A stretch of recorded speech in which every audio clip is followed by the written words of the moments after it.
Can I just welcome everybody here this evening and say that I think this is a very good turnout given the inclement weather and all that's going on.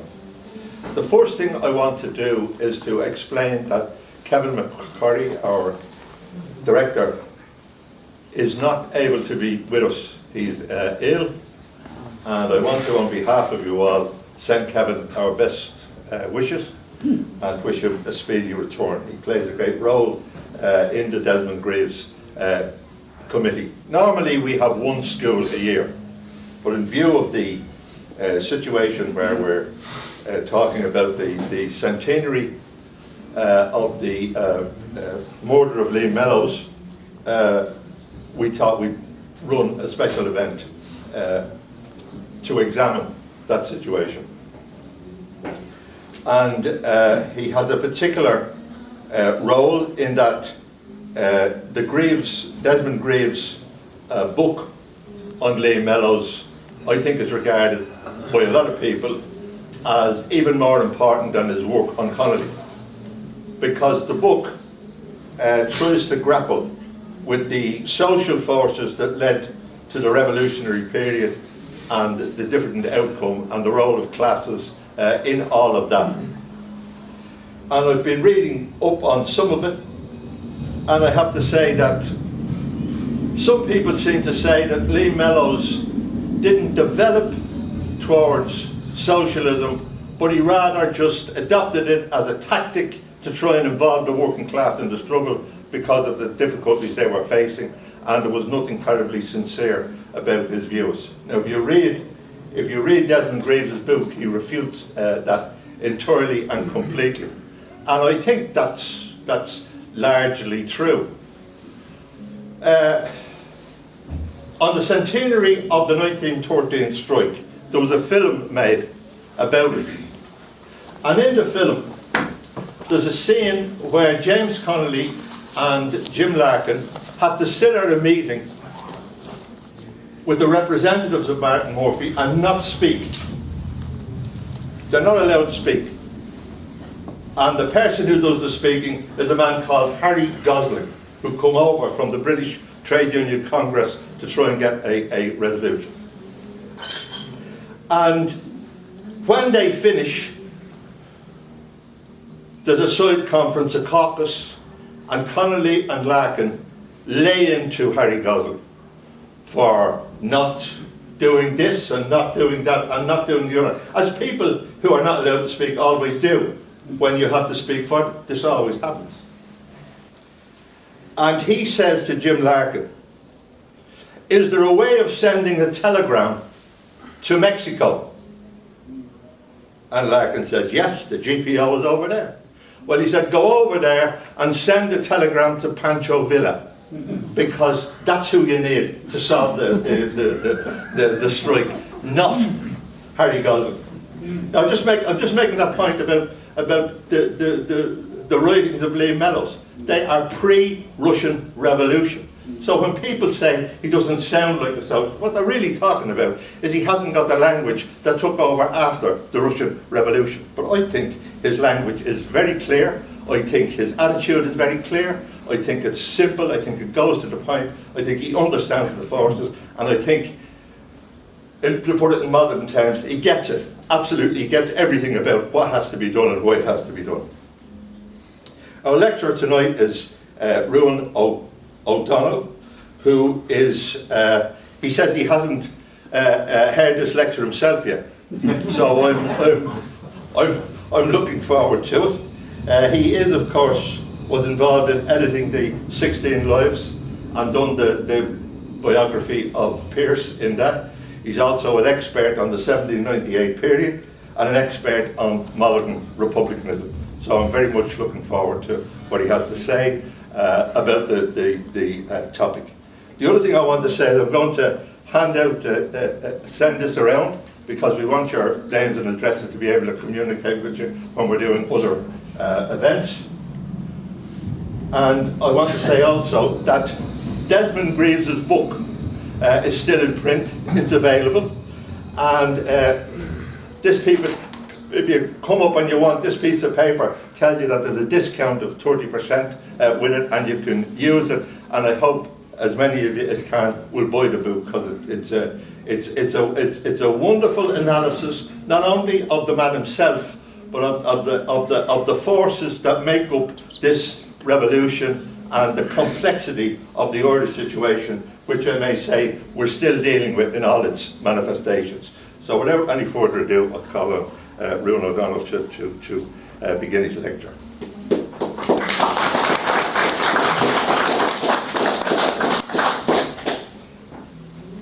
Thanks for a very kind introduction and erudite comment on Mellows. I didn't realise we were at the middle of the road American music concert. This is going to be physically very difficult for me to do if it's going to be that volume, particularly there's no amplification here. Do we know where that music is coming from? Close the door anyway. Could somebody close the door? Might help. Yeah. I doubt if anyone at the back is going to hear me if I have to compete with the Eagles. I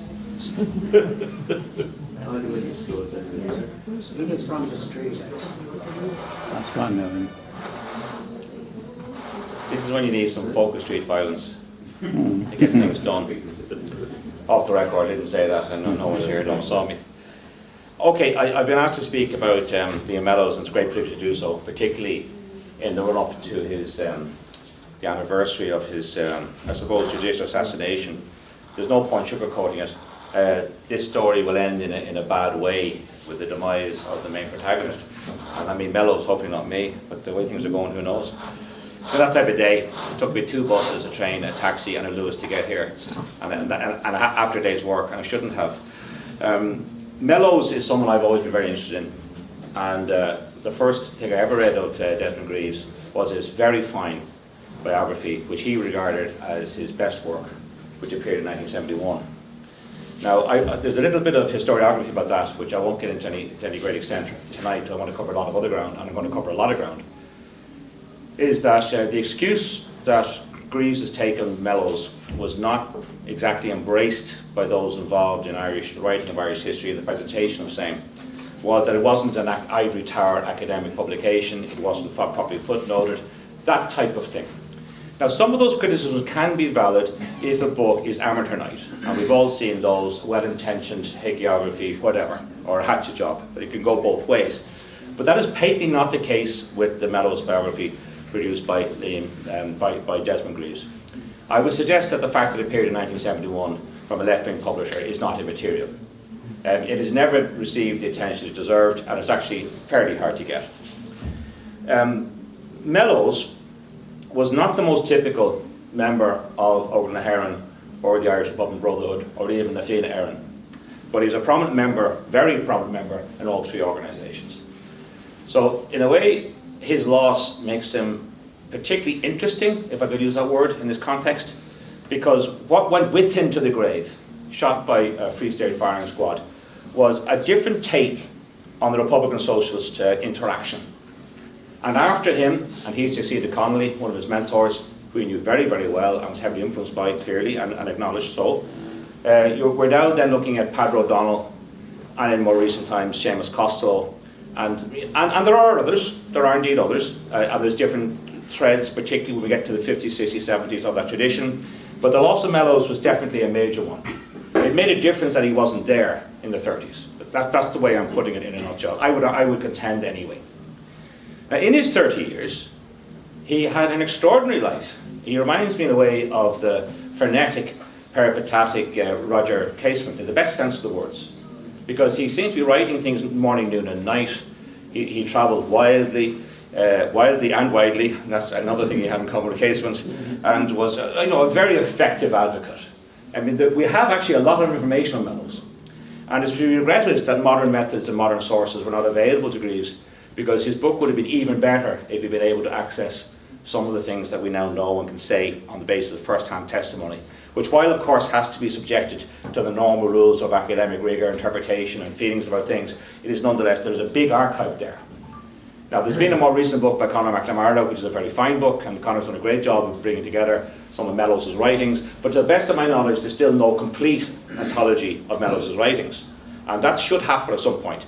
Maybe not in the old way. I'd like to see it in a hard copy with a good index personally. Maybe it could be that plus an online source. I don't know. A bit like Casement, every now and again something new comes to light because they're just so damn prolific. This is what they were at. These were very engaged activists in their time. So I know I'm speaking to an especially learned audience, and I'm not trying to say that because I want you to not throw things at me. And many of your old friends of mine, there are professional academics and thinkers and political activists here, and this is something that would definitely differentiate this from a standard local history lecture. But I still have to assume that many of you are not terribly familiar with the life and span of Mellows' biography, so I'm going to give you a sort of quick version of that. And then I'm going to read from first-hand documents, I'm not sure which ones yet, hence this panoply, to see what you might be interested in. And I always do like to think that the authentic voice of the person, for what it's worth, is worth hearing, if we have it. And in the case of Mellows, we've got quite a lot of it. He made a strong impression on his contemporaries, probably accentuated by the pathos of his early death, on the premature death by lead on the 8th of December 1922, along with 3 other very fine Irish patriots. So to run through his early life first, and this is not contentious, well actually I'll come to it in a second. Born on the 25th of May 1892 in Hartshead Barracks, Ashton-under-Lyne, which is not that far from Manchester. And one thing I've remarked upon before in public is, if you think of how many principal actors of this period were born to Irish parents overseas, that is a classic sign of malaise in their home country. This is not typical of other countries. Very few countries have that many of them. And for instance, James Connolly, Thomas Clark, Eamon de Valera, this is not usual to have such prime movers who are from the diaspora. But of course, they wouldn't have seen this as a foreign thing. They would have seen this as organic and part and parcel of the Irish experience in the 19th, and indeed from the 18th century actually. Particularly if you go to Lancashire, you have a very strong tradition of people going there from the 1600s and beyond. His father, of course, and part of this is the Irish military diaspora. Joining the military is an interesting thing. If you join the military, you get a pension, and there's a possibility to return to your native country. If you leave as a teenager or a child or you're in your 20s and you go to Canada or North America in general, you're probably not coming back. You might be a dishwasher, you might be killed in a mine in Pennsylvania, but you're not coming back. More came back than we tend to think of, but if you consider that literally millions went, very few did. If you join the military, you're going to be able to come back. And then you can have a second career, or you can certainly have a better life than the urban and working poor that you left behind. So the military thing is significant. His father was an NCO, and that's not to be scoffed at. The man had strong English heritage of Staffordshire, but he also had a mother, a Larkin, from Kilkenny. Mellows' own mother was Sarah Jordan from the Castletown area near Inch in North County Wexford, really coming into the Wicklow sector, but very much on the Wexford side of the border, and these things matter in the GAA and the genealogy and such things. His heritage was mixed in the sense that he was informed by different aspects of his own broader family, as was Patrick Pearse, of course, someone whom Mellows much admired, as well as befriending James Connolly.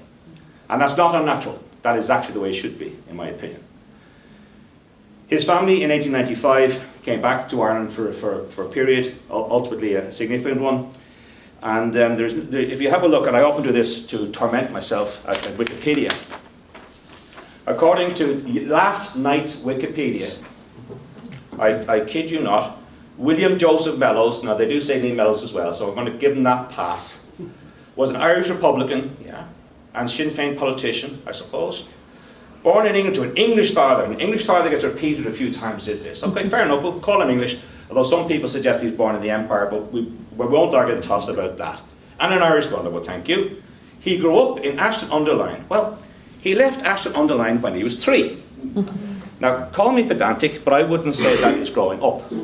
Influenced perhaps by the English aspect of his family, certainly he did not grow up in Ashton-under-Lyne. I could go on, but I'll spare you and I'll spare myself because I'm angry enough as it is. So, moving swiftly along, due to his own health reasons and the fact that his father and his parents moved quite a lot in a short period of time, he was more or less part of his grandparents down the Castletown sector of North County Wexford, and he was there certainly into the period of the centennial of 1798. You don't have to be a Wikipedia writer or reader to realise that 1798 was a big deal 100 years later in that particular sector. And some of his friends have given us, Seamus Kavanagh, to be specific, have given us, and Alfred White, have given us a testimony that he sort of regarded himself as being a Wexfordian. So he identified with the grandparents' experience, he identified with his mother's side of the family in a way that rooted him in Ireland, more than anywhere else. And that is important because he also moved around a lot. They were all over Dublin, and he was also in Cork, he was also back in this city. He was schooled because of his father's profession, gave him a slight advantage in military schools. Now you might think that sounds terrible. Well, it's not terrible if you're intended for a military career. So specifically, he was in Wellington Barracks, named after the Dubliner, of course, in Cork. He was in Portobello Barracks, and also he was in, and this is important, the Hibernian Military School in the Phoenix Park. Typically those who had the entree to the Hibernian School would be being groomed not just for a career in the military, but officerships. It's the equivalent of the American Officer Training Corps and things of that nature in other countries. Now his father, as a man who'd risen to an NCO from the ranks, as a career soldier who retired, as I recall, in 1904, this would have been an enormous personal triumph for him if his son had been a commissioned officer in the Imperial Forces. But it was not to be, and contrary to some accounts you will read in places like that, disgrace, his father was perfectly reconciled to that, because his father was a realistic figure. He seems to have been a very good and kindly man. Moving on, the years of Mellows' birth and early childhood could hardly have been more eventful. And I don't mean in terms of him as a person developing in school, becoming a disciplined, focused person, learning the arts of war and all of that, which he would invert against the empire that had schooled him, and with some degree of prowess. 1897, you have the Jubilee of the Victorian Famine Queen. 1898, you have the Centennial, which was a partial success. Even though it couldn't go as far as people wanted, one could forget this. If you added up all the meetings around the country, every parish in Ireland, virtually every parish in Ireland had something going on, and many had a lot going on for more than a year, because this went back to 97, went all the way through the early 1900s. It was big. In 1900, something very, very boring indeed, but very important, you have the enactment, well not the enactment, you have the operation of the Local Government Act, which meant that for the first time, the Catholic bourgeoisie and the mercantilist interests could take control of the towns and cities in which they lived, as opposed to being in the thrall of the Empire loyalist element. This is why our nationalist and Republican memorials virtually all date from after 1900, because you wouldn't get planning permission, you wouldn't be able to erect it. One of the major exceptions in this sector is the Thomas More statue. That's because they pretend he wasn't a United Irishman. If we all pretend that Thomas More was not a United Irishman and the great pal of Robert Emmet, we can have a statue to the bard, to the singer, to the musician. And that's okay. Daniel O'Connell gets a pass because Daniel O'Connell is a complicated figure who brought three steps forward, 2 steps back, ultimately a good career, but disappointment during the 1840s. Not entirely his fault, by the way. I'm not trying to say that. 1899, you have the godsend for the radical ideological Republican tradition in Ireland, which is the Boer War, or the Second Anglo-Boer War, to give it its boring name. The nakedly imperialist attack on the Transvaal and the Irish Free State struck a chord with many people internationally. Now, what hasn't been fully appreciated in Irish historiography, in my opinion, is the extent to which this animated Irish-American radicals and the American Irish. And that they can be the same, they can be both, they can be distinct. They regard in hindsight that their failure to push the button insofar as they could, and they had various options, by the way, they'd done it in the 1880s, they'd done it in the 1860s. They'd been preparing it since 1858. Their failure to act triumphantly and pointedly in the Boer War, England's difficulty concept, was something that irked them. So when in 1907, the key man, the key protege of John Devoy, Tom Clark, was sent back with the cover story that his business failed, that's not true. Protected by his recently taken out American citizenship, an ex-long-term Fenian prisoner, a man high in the councils of that organisation, and indeed married into the iconic Daly family of Limerick, who really exemplified what could be done under the surface here if you're prepared to possibly die or spend a long time in English dungeons, as Clark himself had done, unfortunately. He too part of the military diaspora, born in Hampshire. The Boer War agitated advanced nationalists and socialists. James Connolly wrote significantly about this. Himself and Markovich had been amongst the early people agitating against the Famine Queen. Don't worry about the Jack Keane thing. The Jack Keane thing was worth it if it lit the spark that animated those who began to push the nuclear option of going for the Republic, or going for at least a democratic entity in this country, which we never had. 1903, you start to see this building. At that point, Mellows is only a boy, but he was fascinated with Emmet. He was interested in Pearse's take on Emmet, and later, when himself and other Fíorchaoin youth were in St. Enda's in Rathfarnham, he was captivated by seeing the artefacts of that particular period. Not just Emmet, but also Edward Fitzgerald, the citizen lord. And in 1903, the level of support for the popular celebrations in this city were immense. And they were hearing old Fenians who were getting in tune with the newer generation, as opposed to those who were basically heading towards retirement, that they must strike. And Mellows was clearly influenced by this. Even if it became a latent force in his personal development, it became an active one.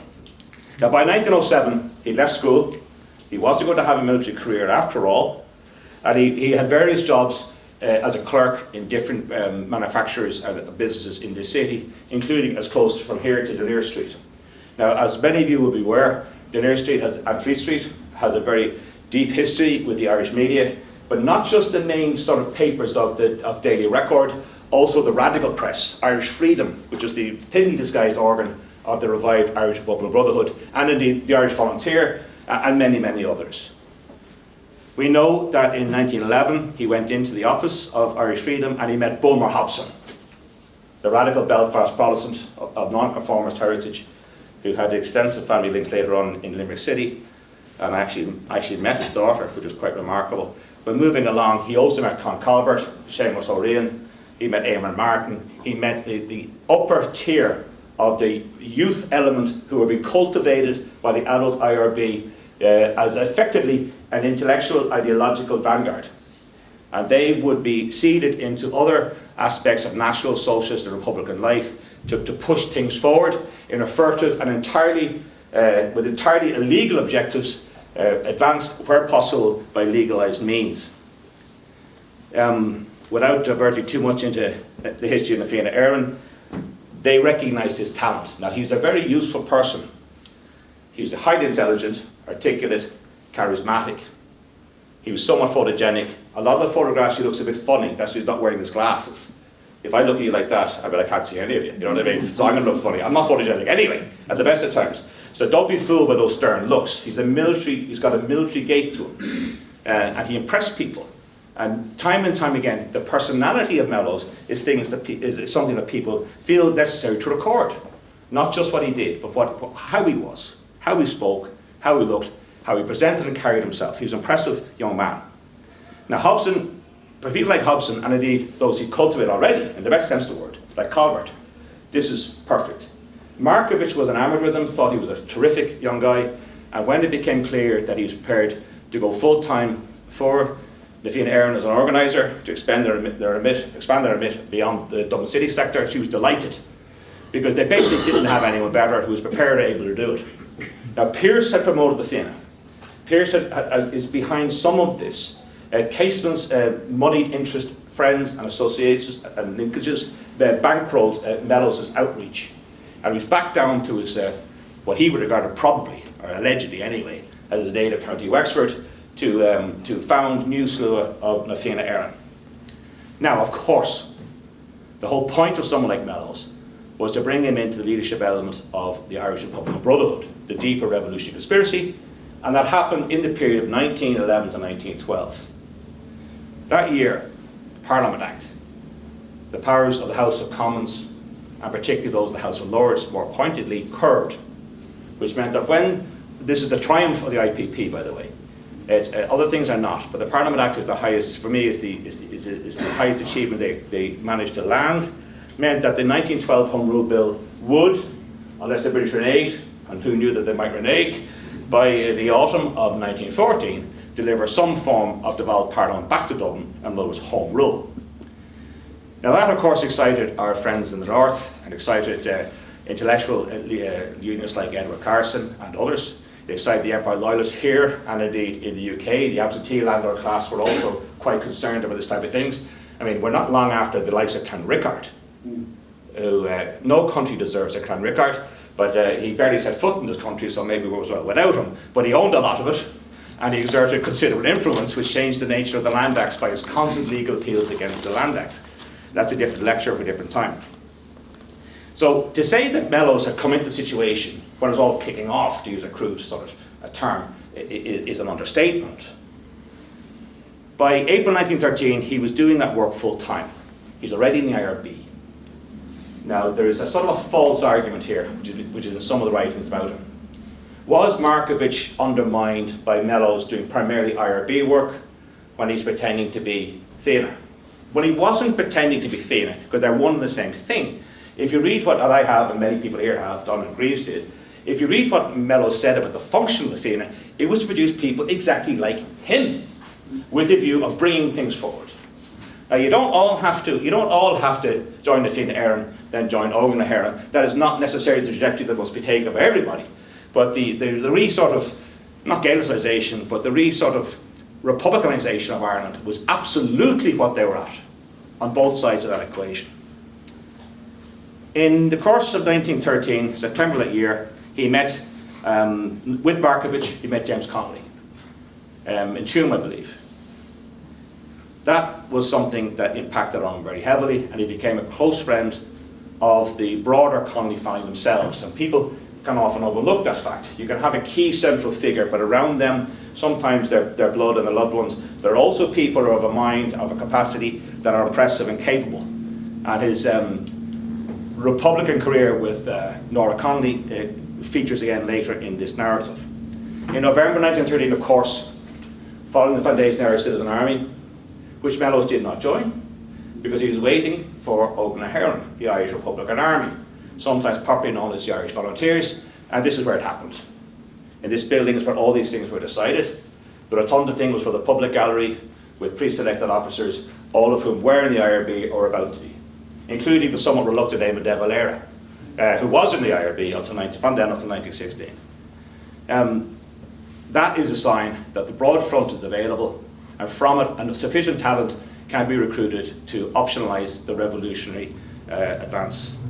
In 1914, you have the Hoth and Kilcool gun runnings. Again, on 26th of July 1914, just around the corner from here, the King's Own Scottish Borders was say overreacted by shooting and bayoneting men, women and children. But thank you very much, British policy in Ireland. They didn't do the reputation of their so-called Royal Barracks any good, or their own regiment. They nearly killed Luke Kelly's father, who was hospitalised with the wounds he received as a boy.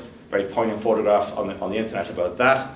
But the idea that you shoot and bayonet women was considered not cricket. And the reaction in places like Philadelphia was immense and significant and deep and long-lasting. Mellows, of course, played a very honourable and central role in that, as did Cathal Brugha, a man he would have come under in many respects.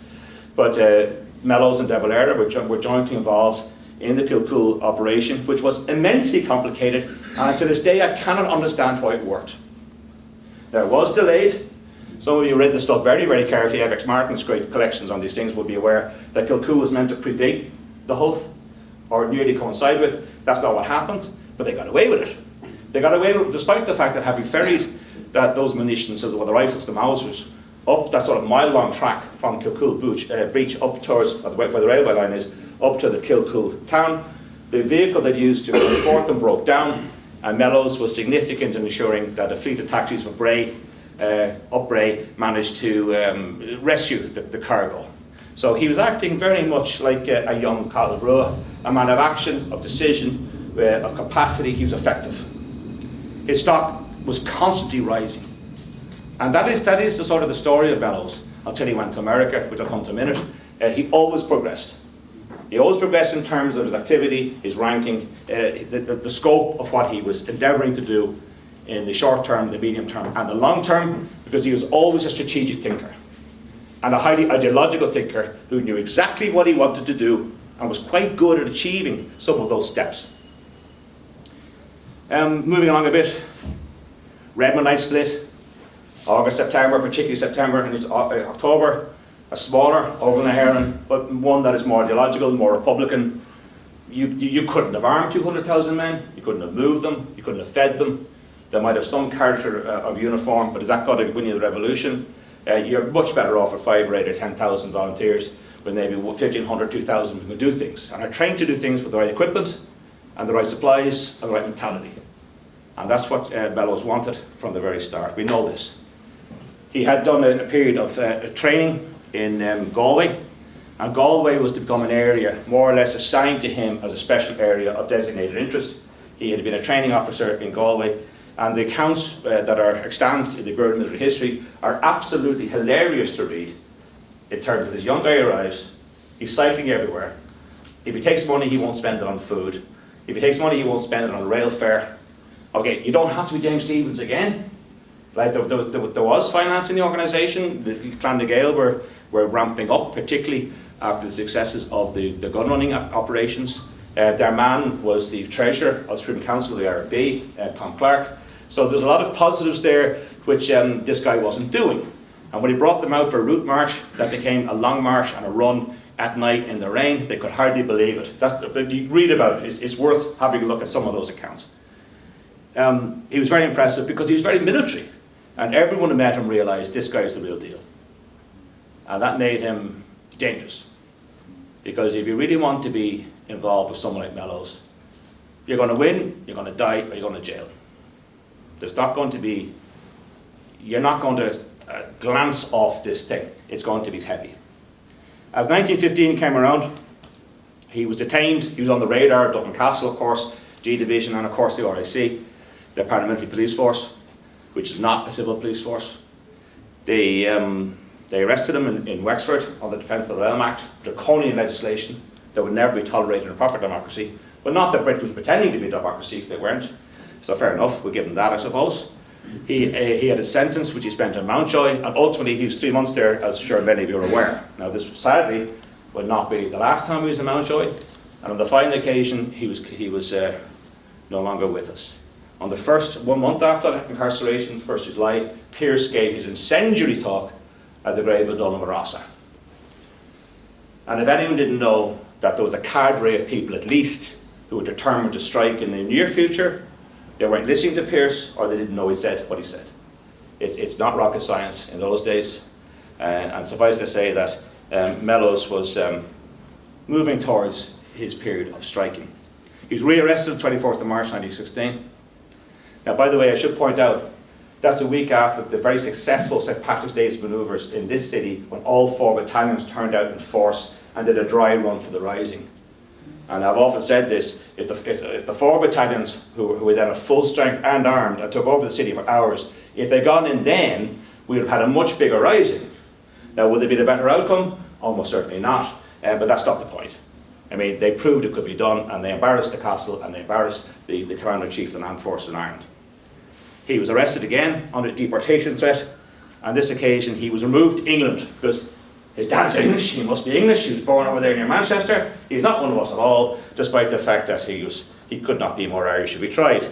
They allowed him, very foolishly, avail of his father's extended family network to stay on a so-called house arrest in Staffordshire, and that was never going to stop him.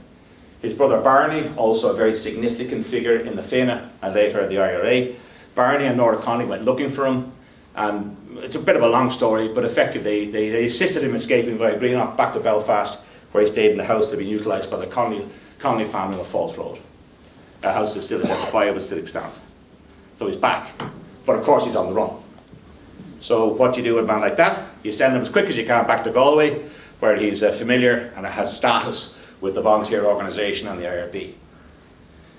When the 16 Rising came around from the 24th of April, after all the false starts and countermandings and different orders, and to give you an extent of how confused it was, some of you maybe heard me say this before, poor old Michael Collivat in Limerick, the Limerick City Commander, got 7 conflicting sets of orders over 2 days.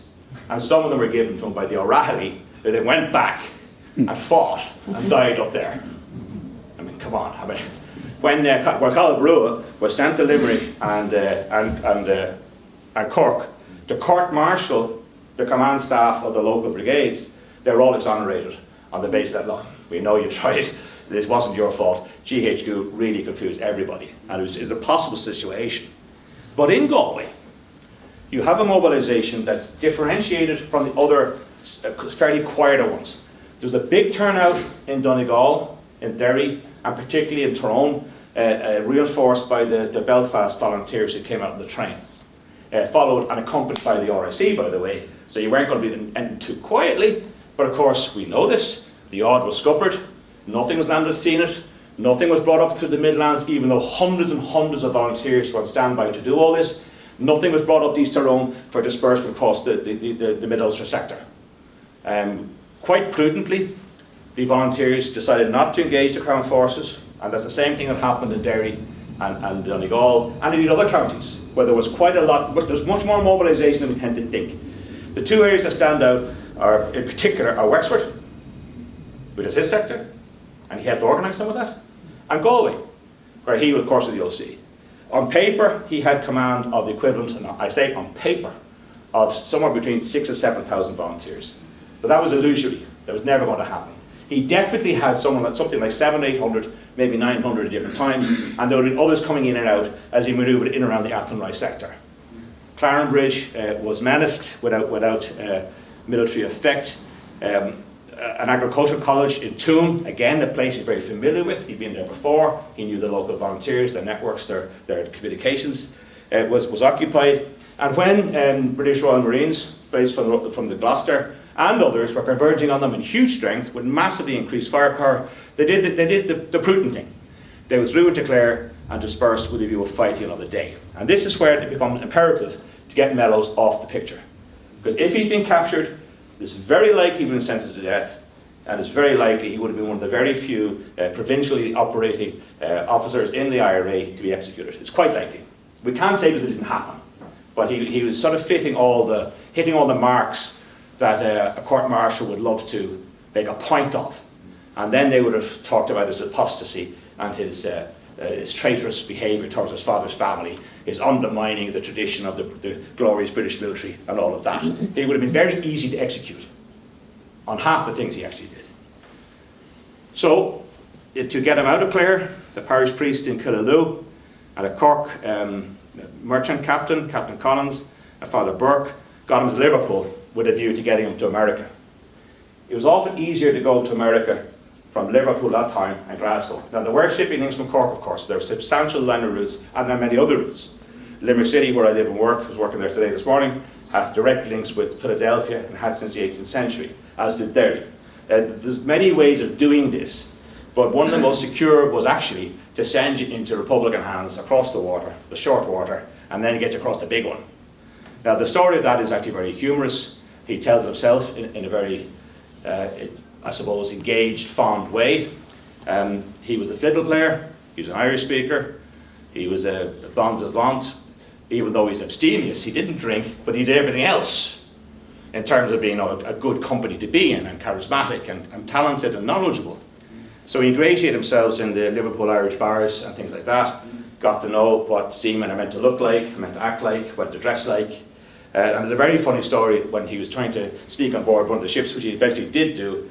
He managed to steal their passes, hide their passes, which meant when they're all checked at the docks, very nominally, he got whooshed on board as a so-called member of the crew, a stoker. He wasn't there, at 15 minutes before it was very obvious the actual stoker, so he hadn't a clue what he was doing.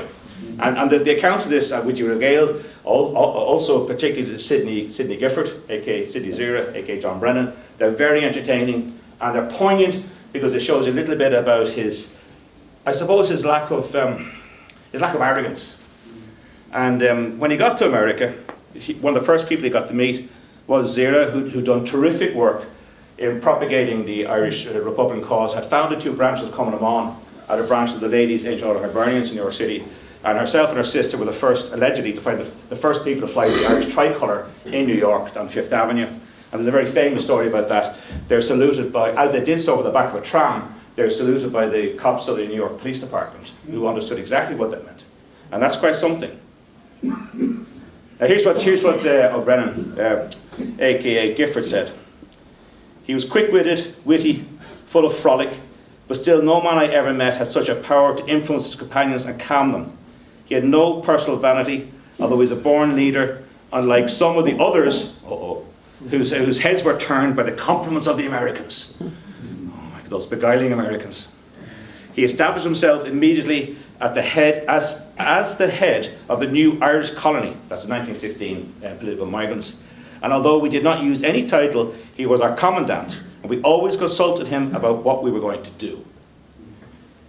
Frank Robbins has a very good contemporaneous account of many of the interactions that, of the ICA, many of the interactions that Mellows was involved in, including their dealings with the remarkably radical Jim Larkin, who was in the habit of bringing Irish men to his hotel, where he was known under a different name, and showing them the dynamite he'd hidden under his bed. Now, bearing in mind, this guy did time for actually colluding with German agents and agents who were involved in blowing up significant munitions depots in New York. Larkin was very, very dodgy company, and Mellows was immediately leery of that, as indeed was Sidney Gifford.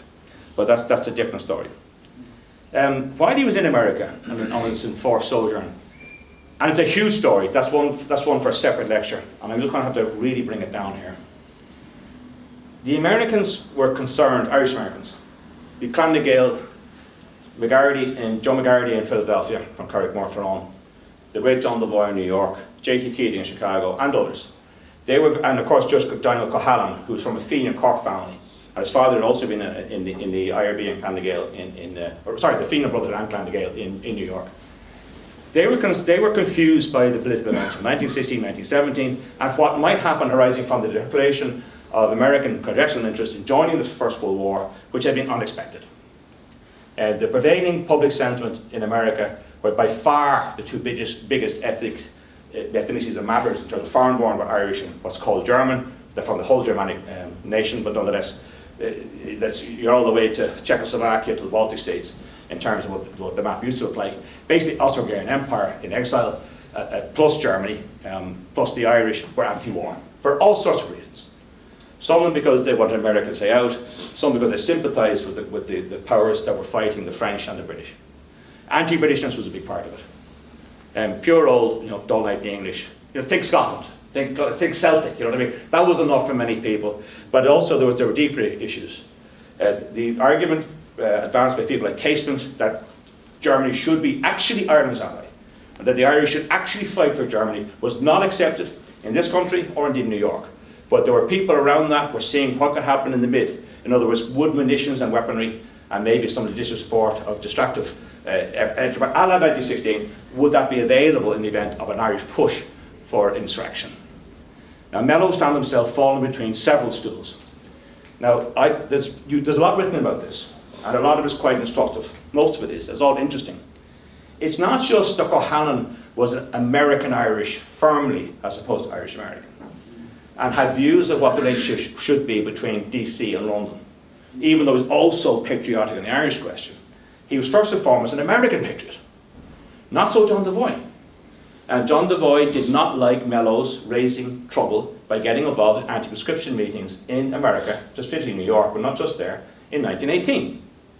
Now, as we know, the Americans did not actually resort to conscription, but that had been on the cards, and there's a point of view that suggests that the activity of the Irish and the Germans were the only things that stopped conscription being utilised in the United States of America.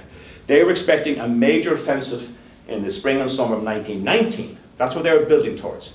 The sudden end of the war in November 1918, after the 100 Days Offensive and other things, that surprised them. So they're building towards a longer First World War. And in that context, with hundreds of thousands of American soldiers pouring into the south of France, into depot areas, it's not impossible that some form of conscription might have occurred. So Devoy didn't want that. McGarity was more interested in what Mellows was doing on the side, later aided by Harry Boland. Now, if Michael Collins was a dynamic and effective, real leader of the IRB in Ireland, Boland was everywhere else. That's why they killed him and pretended that he resisted arrest. But we'll come to that in a few minutes. Boland and Mellows, which is something that's only really been revealed by the opening up of the Buried Military History and the Pension Files, which are heavily tilted towards the pro-treaty-eyed element, but nonetheless contain substantial quantities of very important information. They were replacing the old arms circuits that had been put in place by the Clan na Gael. And they're replacing them with IRB, Irish-born IRB members, not just IRA, from New York to San Francisco. And San Francisco is Larry DeLacy, who went in from Wexford or familiar with the 1940s will recognise from the Hayes affair. He was jailed in 1917 for dealing with enemies of the Americans. He's returned actually, arms activities. So what they did was they were trying to completely circumvent the old Clan Gael networks, because the Clan Gael networks were factionalised, whereas the IRB had a very clear view of what they wanted to do, or at least they appeared to at that point in time. More divisions emerged, of course, during the truce and the treaty debates, which I'll come to in a few minutes. Now, in his time there, he was the key figure in utilising, and this is the ironic part, the Clan Gael projected from March 1916, Hotel Astor, Friends of Irish Freedom. Every member of the executive of the Friends of Irish Freedom, every one of them, were all in the clan. Now that became an organisation of more than 200,000 people with additional members who were auxiliaries. This is where all the money came from. Them and the Hibernians, and many of them were both. Now the American Hibernians were not the same, not exactly the same as some of the Irish Hibernians, and I'm not saying that with any form of prejudice. It's just simply, you could be a Fenian and a Hibernian in Boston, but that would be difficult in Tyrone at the same time, if you're the board of Erin, right? So these networks had been developed by the clan, and they're utilised by the thinking element of the authorised representatives of the Irish Republican movement in America, predominantly Bolins and Mellows. And Hannah Sheehy Skeffington's tour was arranged by this network. Good dry run for De Valera. 200 days in a year and a half. The man was certainly not lazy. Possibly as high as $8 million.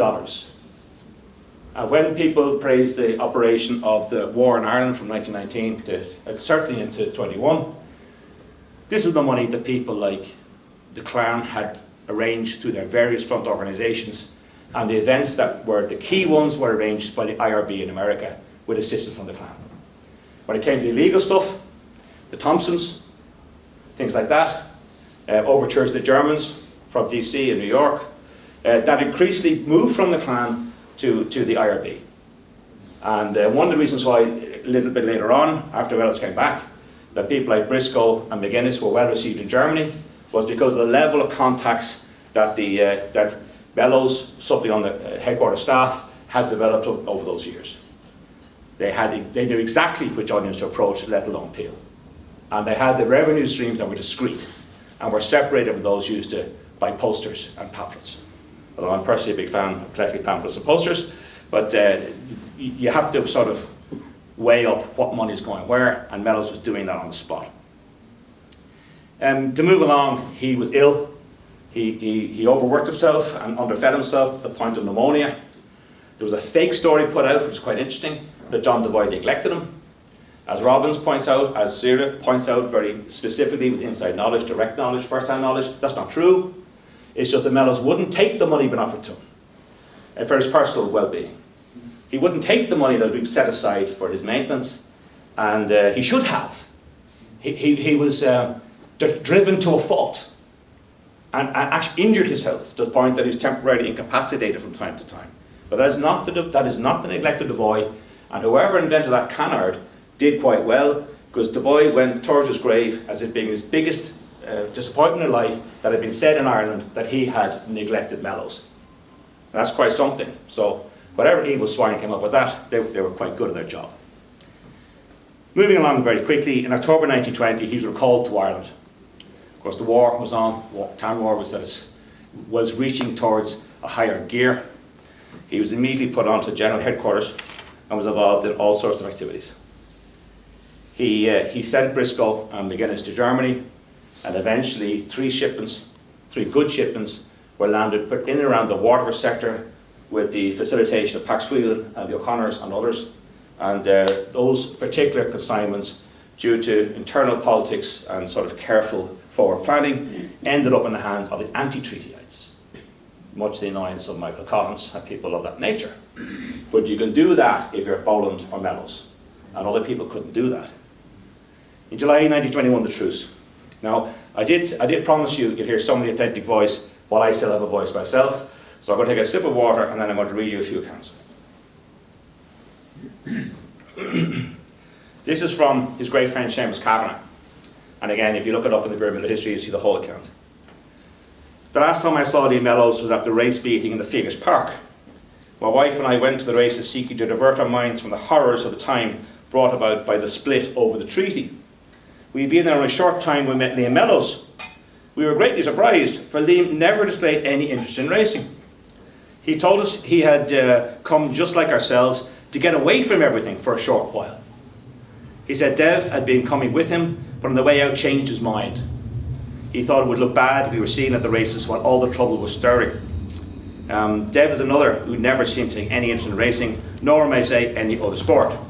Now, in fairness to De Valera, and I mentioned this before publicly, that's not true. De Valera played number 15 for Munster. So I was a renowned schoolboy rugby player, so he did. Just McCavan would have known that. But can you think of that? Someone like Mellows going to races because they have to go somewhere to get away from it all, even for a very short respite, is quite poignant. Now, I'm not going to go into the whole issue of should they have signed the treaty or not and blah, blah, blah, but what I will do is read you some comments that Mellows made about it. In his absence in America, he wasn't just one TD, he was two. He was twice as good as everyone else. He was in Leeds and Galway East simultaneously. So that's something that would normally require some radical procedures, but nonetheless, that's what he did. And when it came to the Dáil, and if you bear with me, I think this is worth hearing, because we'll probably not hear it again in the centennial year unless other people are planning events such as this, and I hope that they are. I do hope that they are. I know there's some ceremonies and some vigils, but I'm going to read you what he said on the 4th of January 1922, just before the fateful vote and the fateful split. Entering into negotiation with the British government did not in the least presuppose that you're going to give away your case for independence. When the British government, following upon the truce, offered, as it did, to discuss this whole case of Ireland, Ireland had no option but to enter into such a discussion. Now that was Churchill's policy. Churchill's policy was, if we offer them peace talks and they say no, our reputational damage will be repaired or improved. But if they do enter into it and it doesn't work, it'll still look like they've messed up. So the strategy of encouraging talks that would not deliver was quite clever, particularly when the people like Churchill and indeed Lloyd George himself got to work on Arthur Griffith, who was ill and was on the way out, as we now know in hindsight. But anyway, to refuse to have done so would have been the worst thing for the Irish case. It would have put Ireland very wrong in the eyes of the world. Mellows is saying exactly what Churchill privately said. He exactly saw it. He's absolute clarity of thought here. It starts with the plenipotentiaries, not as the plenipotentiary of a Republican party in Ireland, not as the envoys of any political creed in this country, but they went as envoy plenipotentiary of the Irish Republican government, and not as such. They had no power to do anything that would surrender the Irish Republic, of which they were plenipotentiaries. Now, in one sentence, they were authorised to negotiate. They were not authorised to sign unless they'd been ratified by the Dáil. The first attempt was not ratified by the Dáil, then they go back and signed, without telling anybody by telegraphy that that's what they're going to do or that's what they've done. So I'm not going to go into tonight. We still have not heard the last of the negotiations, despite all the hoo-ha recently. So that's one speech he gave. Well, he basically spoke. His view was the Republic had been declared on the 24th of April 1916. Now, one could be a little bit sort of ivory towery and go back to the fact that it had already been declared by the Fenian Brotherhood and already been declared by the United Irishmen and it had been assumed by the Young Ireland in the meantime, but we don't need to do that. In living memory, on the 24th of April 1916, the Republic was declared. And to renege from that position for someone as driven and tightly ideological as him was difficult. Now, on the 7th of January, just after the Darrell vote, he says this: either the Republic exists or it does not. If the Republic exists, why are we talking about stepping towards the Republic by means of this treaty? I, for one, believe and do believe that the Republic exists because it exists upon the only sure foundation on which any government or republic can exist. That is because the people gave a mandate for that republic to be declared. This treaty destroys the existing Irish Republic. Whether we like it or not, we become British subjects, British citizens. Now, this is linked to the emotional, and understandably so, opposition to the oath. Now, in 1922-23, no one thought it was an empty formula. If you read the actual wording of the oath, I'm sure many of you have, it's quite shocking. It's a personal oath to the British King and his heirs and successors. So you're not simply, it's also sectarian, and it has to be done in the presence of an authorised British official. It's also subjugating, in a way, it's an attack on 1829. It's an attack on Catholic emancipation. It's a form of a test oath if you're traditionally religious. It's an adjournment of the Republic, which many have sworn a solemn oath. And it's taking on board the latest crew of Germans that London wants to put upon us. So, you know, it's not something any actual bona fide republic could do in good faith, unless you can find some way to talk yourself around it on strategic grounds. Now, that's what I'm going to come back to for a second. And again, this is not something you'll often hear discussed, but I'll get to it for a second. The Supreme Council of the IRB, which Mellows was a member, on the 12th of December 1921, knows before the vote but after the signing of the Anglo-Irish Treaty, well, the Articles of Agreement, aka the treaty, says this: the peace treaty. The Supreme Council, having due regard to the constitution of the organisation, has decided that the present peace treaty between Ireland and Great Britain should be ratified, and that's in capital letters.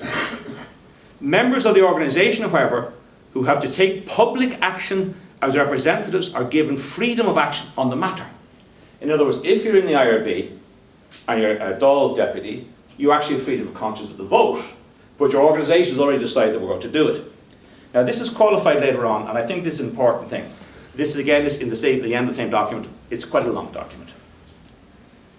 The sole policy of the organisation shall be to maintain in the organisation itself, in the army, the IRA, and in the nation as a whole, that unity which is so essential to ultimate success, so that these forces may be available to support the Republic when the proper opportunity arises. And that's underlined. In other words, we don't like this treaty, but if it stops a split in the IRA, it stops a split in the IRB, we'll take it and we'll move on. Now, that is the IRB telling itself in utmost secrecy that they believe in a stepping stone situation. Now, the Sinn Féin is a different matter. The Army Executive, the IRA, is a different matter. The attendees, the delegates at an Army convention, that's a different matter. But in terms of the IRB Supreme Council, they're taking a particular strategy. Now, that was been pushed by Mellows. Now, I saw something online which is always has to be questioned, because I don't know if it's true or not. I really don't. But it has been contended by someone who seems to know the specifics, that when the vote itself was 64 to 57, but of those who had IRB connections, it's allegedly 29 to 1, but that's been corrected to 29 to 19. Now, if it's the case that 29 to 19 is the true figure, that would suggest a deep rift in the IRB. Now, an analogy is this. If you look at the history of the War of Independence, and you look at the early histories that talk about the Squad and the Dublin Brigade Active Service Unit, the people they nearly always talk about are those who went pro-treaty. And they don't talk about Mick MacDonald, and they don't talk about Tom Keogh, and they don't talk about Cullen, and they don't talk about loads of other people who are vehemently anti-treaty, and in fact Daly goes out of his way to pretend they weren't in the Squad at all. Well, why did they shoot those guys on Bloody Sunday? They're bloody well aware. You could argue the case that there are two squads, and that's been put forward by a friend of mine, but certainly many within the Squad and the Dublin Brigade Active Service Unit back them up were anti-treaty. So the idea that the whole IAB went with the treaty is just not true. Although on paper, behind closed doors, that was the position they took, but the volunteers, and particularly the TDs, did not take that position. Which is why we had a civil war. Now, I'll move towards the last part of my talk, because I know I'm laying a lot on you tonight, and I know that I hope I'm audible at the back of this stage. At least we're not hearing Nazareth's greatest hits or something like that. I wouldn't mind going to Hotel California, but I don't want to hear it right now. 13th of April, the occupation of the forecourts, supported by Oscar Traynor, specifically led by Rory O'Connor, who had a highly successful career in England, which we never hear about, because it was too successful.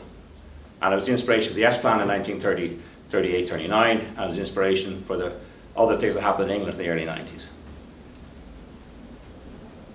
Mellows was there, because he was a member of the body was then calling itself the IRA Executive. They had wanted an army convention. They had wanted political dealings with Sinn Féin, which is not the IRA, but closely connected at that time. But actually, there are many people in Sinn Féin that had nothing to do with the IRA, the IRB. The very, very particularly broad church version of Sinn Féin, which included Labourites and others. When they were in the forecourts, they were visited by Cal O'Shannon, by William Murphy, by Tom Johnson, who told them that the Dáil had no intention of implementing the democratic programme of the First Dáil. Now again, without diverging too much, the democratic programme would have been an actual progressive radical document. It was and is. It was sort of tolerated, I think, as the price of keeping back those who wanted more social progress in the immediate term, whether within an Irish Republic or within an Irish Free State. That's what it looks like. But when it came down to it, it was obvious that nothing was done to advance the issues of the democratic programme, and this irked people like Mellows, who really believed it, who really believed that this had to happen. And the fact that it wasn't happening was a major bloody problem.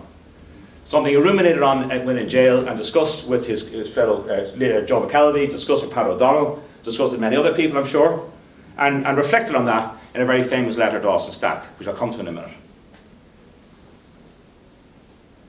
He had a chance to escape. Ernie O'Malley did, and it was over to him. He didn't. Now, again, I don't want to diverge too much. Why would they not escape? Because they didn't really think there was going to be a shooting civil war. They felt there might be some, pushing and shoving and verbal attacks. The odd guy, they pretended to kid. Ginger O'Connell was taken away by his friends. There was never any intention to harm Ginger O'Connell. That was seized upon. The role of London has been considerably underplayed in our historiography for reasons that are patently obvious. The abject correspondence between Michael Collins and Churchill is painful to read in terms of asking for examination of the 18 pounders. It's painful to read. I won't do it tonight. Accepting the loan under pressure from the British government of not one but 3 18 pounders. Loaning them gun layers who were skilled in such things. Even though it's basically direct fire just across the River Liffey, I could probably do that with a small lesson and one guy who knows what lever to pull. You know what I mean? This is exactly advanced artilleryman school.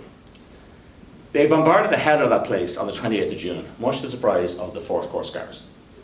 And this whole issue about who blew it up is a red herring, and I'll tell you why. Look at the Dublin Council plans of the devastation caused by the shelling. The entire block back to Smithfield Market was levelled. They fired thousands of shells from the heaviest field pieces available in Ireland, all of which were given to them by the British forces. And they were forced to do this over things like Pedigal, over things like Wilson, and other things that Collins had done in his attempt to sort of square the circle and to keep people on board and maybe actually have some form of fighting stepping stone. We'll never know the truth because they're still lying to us and they still won't show us the documents they haven't burnt. All the wrong documents were burnt. The ones we'd like to see were burnt in the forecourts because no one bothered ours to collect them, pardon my French, and the ones that really matter have been destroyed by the incoming, ahead of the incoming Fianna Fáil government. And this is not just talk in whimsy, this is an established fact. I believe so anyway. Well, after 2 days, they couldn't justify not just the threat to where they were, but the fact that entire blocks of tenements were being shelled by the Free State Army without evacuating the civil population. I spoke to a guy whose family came from one of those blocks recently in Wexford. It was quite an issue story which we don't seem to hear about for some reason. So it's not just the forecourts, it's that one of the whole damn place didn't go up in a fireball, like Hamburg. So on the 30th of June they surrendered and they never thought they were going to end up dead. I mean, meanwhile, Liam Lynch and Liam Deasy had come down Parliament Street, been arrested by the Free State Army and let go. Sent back to Munster when they did actually engage with the senior IRA figures there. But a place like Limerick City, they wanted to fight if it came to a fight. But when the fight came to them, particularly when Cannon were involved with the same 18 pounders touring Ireland, they realised they couldn't prevail. They were very well supplied with small arms, they were very well supplied with ammunition. The bulk of the people who participated in the early stages of the Irish Civil War, as became known, were IRA veterans. The biggest single element of the IRA was neutral. The second biggest was the IRA, who were anti-treaty, and the third biggest was those who were pro-treaty. But they got swelled then. I mean, this is not controversial, it's simply what happened. And although they weren't well armed initially, they became very well armed, and more importantly, well, as importantly, the Free State Army became very well led. Getting people like Major General Prout to fight for you, the Irish American who just come from the Western Front, was a masterstroke. Getting people to know how to deploy large bodies of men. So none of your field actions with platoon strength, company strength. Send in 5,000 guys. Bring them over the Knockmill down to Waterford. Use the ports. Use sea power. Use riverine insertion. And do both at one time and bring your cannon. The anti-treaties had no answer for that. Except to retreat from a campaign which is largely focused on sabotage, relatively few anti-personnel attacks, towards attempted ambushes on an opportunistic basis. And the opportunity for them, very, very much like the 1950s campaign, was often denied to them by the Free State Army, who'd rather let you run around at night and do your thing than present an easy target. But come dawn, there'll be 2,000 of them. And if you stand and fight against them, you'll be ground down. And thousands of people arrested. I mean thousands were arrested. And then we come to the last stage of my talk, which unfortunately will end in scenes of violence and tears, as is often the case in my talks. The quickening of events. Michael Collins seems to have been the primary architect of the military tribunals. It is a matter of record that he invited Cahir David, having brought him into the Irish Army, to set up lawyers who were capable of being officers conducting a military tribunal. Richard Mulcahy was entirely behind this, of course, which makes sense. He had actually more authority on the ground, on paper, in these things, due to his position. Then Collins is killed. Griffith dies from overwork. I've often quipped that he might have been poisoned by the British. Why not? They got Collins too. 22nd of August, things change. At a time when it looks like, fairly likely, that there's a substantiation to the idea that Collins was hoping to mediate with De Valera. That's why he's in that part of the country. That's what he told his friends the night before.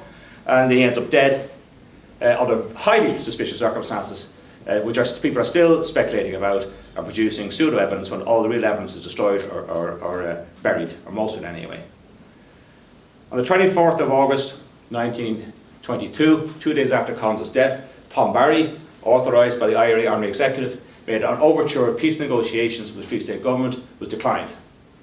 On that day or the following day, for the first time, the Free State Government recognised the Stormont Assembly, opened formal connections with the well, actually it's in Belfast, but formal connections with the so-called Parliament in the 6 counties.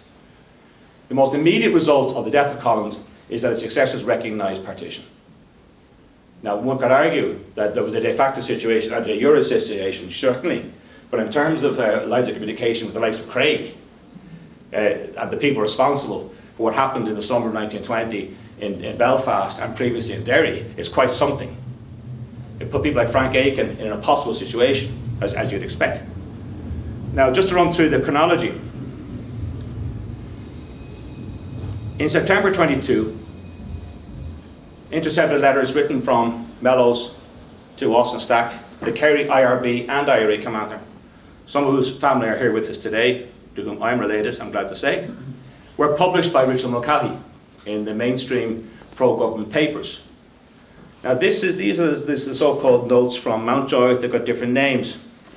They're very interesting, because what you see is how Mellows thought they should revivify the agenda of the democratic plan, find a way to reconnect with the Irish public, even though they were being sort of curtailed by censorship, and what type of things they would look for. Now, it's too long to go into. One could do an entire lecture on that, and I wouldn't necessarily be the best person. But here's one quick excerpt. In our efforts now to win back public support to the Republic, we are forced to recognise, whether we like it or not, that the commercial interest, so-called money, and the Gombe men are on the side of the treaty. Because the treaty means imperialism in England. We are back to Tone, and it's just as well relying on that great body. The men have no property. The stake in the country people were never with the Republic. They are not with it now, and they'll always be against it until it wins. We should recognise that definitely now, and base our appeals upon the understanding and needs of those who have always borne Ireland's fight. Now within this, you basically have an agenda that's extremely radical, and he specifically talks about issues like utilising propaganda, which is hard to do when all your newspapers are banned, and within a short period of time, your prime propagandist, Urson Childers, is judicially executed. So there's an area called propaganda, an area called work of the Republic, and hierarchy. Now, a typical Irish social conservative in the autumn of 1922, reading the vicious things Mellows says from his personal point of view about the hierarchy would be quite shocking and stunning. But here's one thing that always struck me. Many people were aware that Mellows was a devout Catholic, as devout as Pearse was, a devout Catholic. And whilst he reprobated the hierarchy, which had set his face against the Republic, as he would have seen it, not particularly the Town War, but particularly the Civil War, the likes of my own grandfather were read off the altar in Derry City for being anti-treatyite.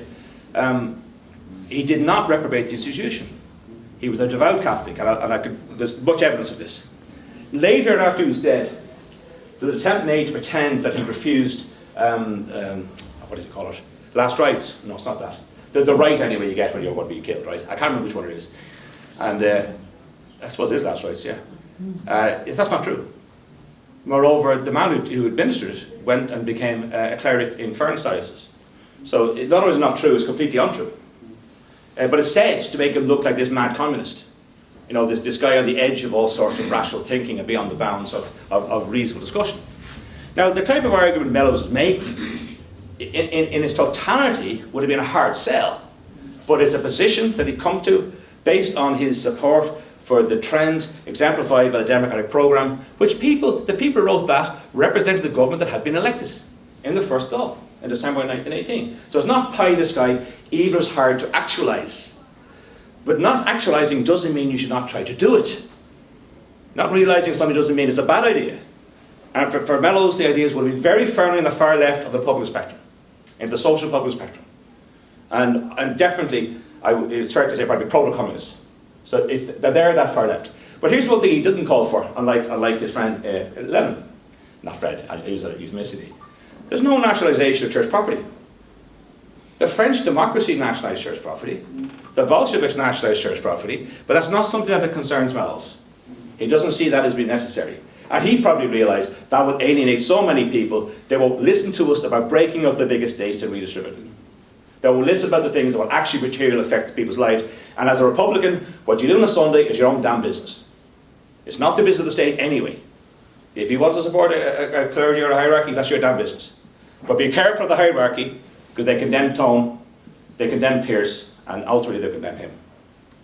Now that was published as legislation was being prepared on the advice of the Attorney General that would lead to extraordinary measures being brought in, which by November were operative, namely the retrospective authority to execute non-combatants, which in any country is something that's quite extraordinary. In early October 22, Cosgrave gave notice that there would be an amnesty for low-ranking members who took an oath of allegiance to the Free State and decommissioned. It's a big ask. It's a big ask. Hundreds already dead, and the war becoming nastier. The fighting in the province of Munster, particularly in Limerick, in June, July, was pretty damn intense. And now you're saying, okay, you can come in, but come in now, swear the oath, give in your weapon, and it'll be okay. But not for the leadership. All right? Then it was time limited, 15th of October. If you don't do it by the 15th of October, no amnesty, and meanwhile this legislation was coming through. And this was on the advice, amongst others, Hugh Kennedy, the Attorney General. Now the man who De Valera defeated in the East Clare by-election, on a point of principle, refused a judgeship for the British on the basis that he didn't support them, refused a judgeship from Commonwealth on the grounds that they'd executed men who should not have been, and later refused a judgeship from the Fianna Fáil government on the grounds that they'd executed people in the 40s who should not have been. Right? That's consistent. And he was nonetheless ultimately made Attorney General by Eamon De Valera, because they were pro-strengths, and he was a sharp legal mind. He condemned all of this. So did Cal O'Shannon. So did Gavin Duffy. There's quite a few conscientious voices who, notwithstanding the opprobrium, would have exposed them to in the midst of a civil war, still can be counted and are enumerated in their views, in the votes, and are detailed in the record of Dáil Éireann. What we look at here is a countdown to atrocity. And it's absolutely deliberately planned. I wonder, can I find the damn thing? I'm probably not going to find it. Murphy openly spoke about extremity. And they wanted to terrorise the IRA out of maintaining the war in a guerrilla fashion. And the people who were empowered legally to do this were following orders. And the idea of shortening along conflict by terrifying and killing people and torturing people and blowing them up and mutilating their bodies and killing unarmed prisoners, 81 they were eventually done under the particular act, and those who did it were following orders. I get it, but that's exactly the reason why no one should have been executed at Nuremberg. So this is what the far right do, and arguably so sometimes the far left do, depending on the context. But generally it's the far right. And in Ireland it was definitely the far right, who still stand over this methodology. So I'll finish down in a minute. You have a series of incidents that collectively looked at, retrospectively, which is the selfish advantage of the historian, particularly when you can look at information, makes a certain amount of sense. You have the death of Harry Boland in, let's just say, disputed circumstances in Skerries. No one believes that Boland had brandished a weapon or was going for the guard's gun. No one believes that. They didn't believe it themselves. Then you have, but Boland was the president of the IRB. Michael Collins did not disband the IRB, he had no authority to do so. Harry Boland was the last president of the IRB killed in action as far as I'm aware. And he was killed in a deliberate attempt to arrest him, inverted commas. Erskine Childers. You shouldn't judge a book by the cover, but I like Riddle of the Sands, and I have nothing wrong with Erskine Childers, a fine family. Erskine Childers was not an active service unit man. He was an intellectual, he was a writer, he was a philosopher in some degree. He was the key to propagating the type of information that Mellows wanted to get across to the Irish Republic, if it could be done, a la the Irish Bulletin during the Town War. So his trumped up arrest and his arrest in possession of a .32 caliber pistol, which he never would have brandished, and there's not a single iota of evidence that he ever held that weapon or pointed at anyone, let alone fired a shot in anger, was used to sentence him to death. And the period under which he was sentenced to death, at that point there were potential around appeal, and before the appeal was through, they shot him dead in Portobello Barracks. Well, we should invite Bowen Coulthurst back, or not. You know what I mean? We should get some of the Tans back over to bring them out of retirement. That was dastardly. So you lose, in a short period of time, the president of the IRB, who's also, by the way, with Mellows, the key to the transatlantic arms route. You lose their top propagandist, and then on the 8th of December, you lose the foremost senior surviving IRB men in Ireland. Their IRB rank was more important than IRA rank, which is also significant. The countdown is dire. From the 17th of November, the special powers, new special powers, are used to target non-combatants. And very sadly, on that date, 4 young men, 18 years old to 21 years old, were shot dead in Kilmainham. Their deaths were announced in the newspapers. Their family were not even told it was going to happen. Childers had been arrested the previous week. He shot dead in Burgess Barracks before his appeal is heard by any legal tribunal. On the 27th of November, after more incidents, Liam Lynch, who's blamed for all of this, by the way, as if he started it, does issue a chilling warning that those who sign the legislation would be considered acceptable reprisal targets if it continued. It did. On the 7th of December, Sean Hales, TD, and a brigadier in the Free State Army, by the way, and all the men who carried his coffin were in military uniform, and fair enough. I'm not taking that from him. Sean Hayes was very well got. His brother was a famous anti-treatyite. The intended target was a different man, who was much more vociferous in his condemnation of the anti-treatyites. He's killed, and that, of course, is a major problem. But here's the second problem. And this is where I think Lynch may have been foolish. Although he had a lot on his mind, let's be honest. It's one day after the Free State government promulgates its new constitution. So within one day a new constitution could be in force. Even though this was the one that was meant to be agreed, was not agreed, could have possibly ended the civil war if we properly negotiated. One day after that comes into force is the day that Hales is shot dead. So one can understand why the Free State government, particularly with the likes of Richard O'Cahey and Owen MacNeill and others, so Kevin O'Higgins of course, and Cosgrave, all of whom were directly involved in execution orders, one can understand why they struck back hard. But the decision to strike back on the Feast of Immaculate Conception, the 8th of December, a day that used to resonate very strongly in rural Ireland, much less so now, but it was a very important day in rural Ireland for religious and commercial and social reasons, was very, very brutal.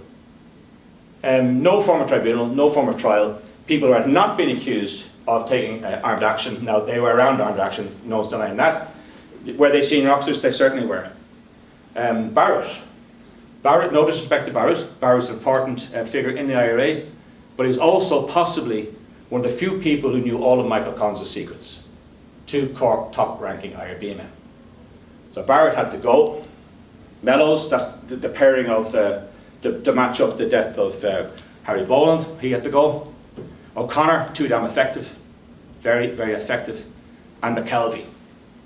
Now within IRB culture, people would have known that when Swansea and the RIC, a British intelligence death squad, killed Tomas McCurtain in Cork, when he was Lord Mayor, in front of his children, he was also OC of Cork No. 1 Brigade. His pistol was sent by Paddy McLogan to Joe McKelvey in Belfast, brought down to Armagh, and was used to shoot Swansea in Lisburn.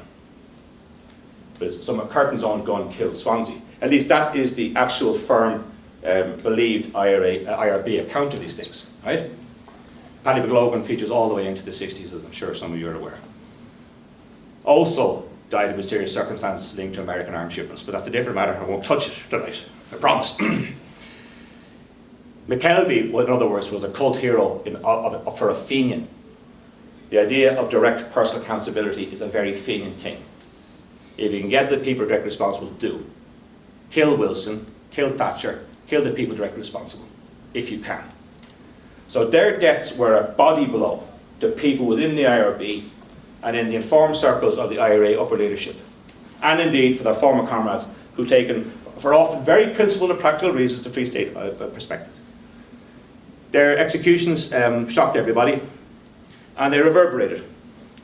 Within a short period of time, some black propaganda was out, things like Mellows refusing the last rites. Not true, simply not true. A total lie, like the neglect from Devoy, another lie. And you get sort of some enduring myths. But one thing that was printed, now this particular version, it was printed in the Butte, it was printed in Butte, Montana, western Montana, mining town, very Irish indeed. And they had a big Irish press there. They had a very strong cadre of the Hibernians and Clan Gael, and the interaction between the two. And they had armed militia themselves, the Hibernian Rifles. And this is written at 5 a.m. on the 8th of December 1922 by Mellows to his mother. Now, a lot of guys wrote, a lot of men on death rows as such, wrote letters to their mother. Why would that be? They're the most likely to eventually reach them. He knew, and he says in his letter, if he wrote to Barney, Barney's not going to see it. That's only his brother, and Barney's the enemy from a Free State point of view. But eventually, Pierce's letter to his mother eventually got out. Liam Mellows' letter to his mother got out very quickly indeed, and it's very bloody poignant. So, I take this opportunity. I'm going to finish in a minute. Oh, I'm finished. My dearest mother, the time is short, and much that I would like to say must go unsaid, but you will understand in such moments heart speaks to heart. At 3:30 this morning, we, Dick Barrett, Roy O'Connor, Joe McKelvey and I, were informed that we're going to be executed as reprisal. Now, the reason he's using those names is, maybe no one else knew that, because these things were happening on camera. As reprisal, it's not a judicial process.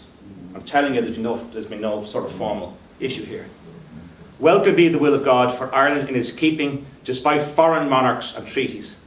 Though unworthy of the greatest human honour that can be paid an Irishman or woman, 1960 proclamation, I go to join Tone and Emmett, the Fenians, Tom Clark, Connolly, Pearce, Kevin Barry and Childers.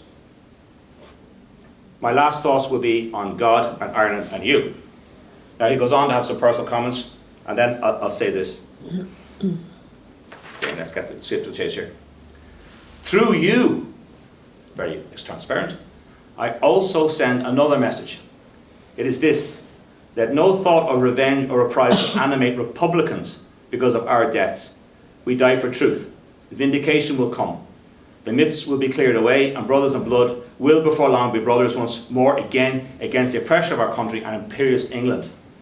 In this belief I die happy, forgiving all as I hope myself to be forgiven.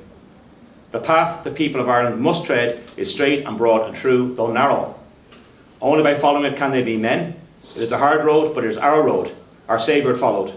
The road of sacrifice. The Republic lives. Our death make that a certainty. It's very like Pearce's letter to his mother. Also alluding to his brother, who Pearce very sadly, didn't realise had also been executed, or was about to be executed. So that became quite famous quite quickly. And people have interpreted this in different ways. And I'm going to finish on this in a second, I promise. This is a thing I got from a very well-established publication last night. But get a load of this. They found a guy called Francis Hines, who I'm sure was a good guy. Volunteer Francis Hines may have been correct when he later wrote that Mellows had, quote, the intention of giving his life in the fight, no matter how things went.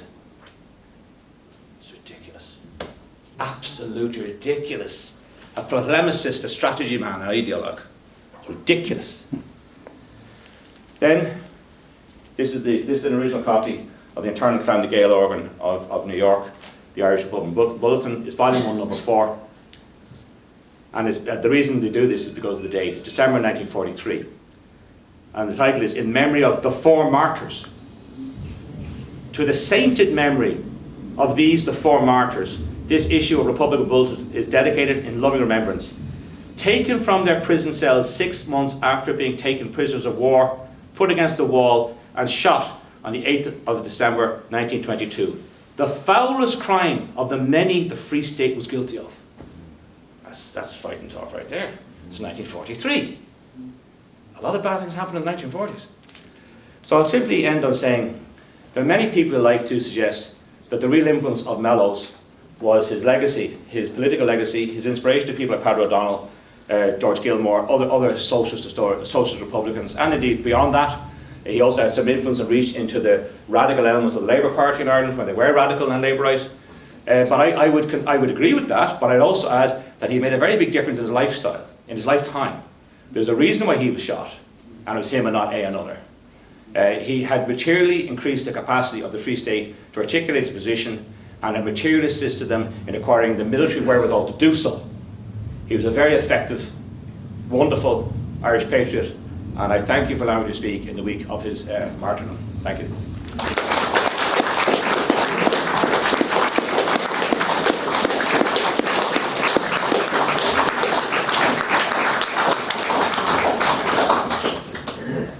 Can I just, on everyone's behalf, thank Ruan for that wonderful, I think, lecture that bears thinking about, bears talking about, and I hope it's published. I have a duty. The Graves committee has to boot this hall tonight, and we haven't got 2 blades of grass to our name. So I'm handing this around and ask you all to make a contribution if you can. I'm going to also open the meeting if you have questions or contributions to if anybody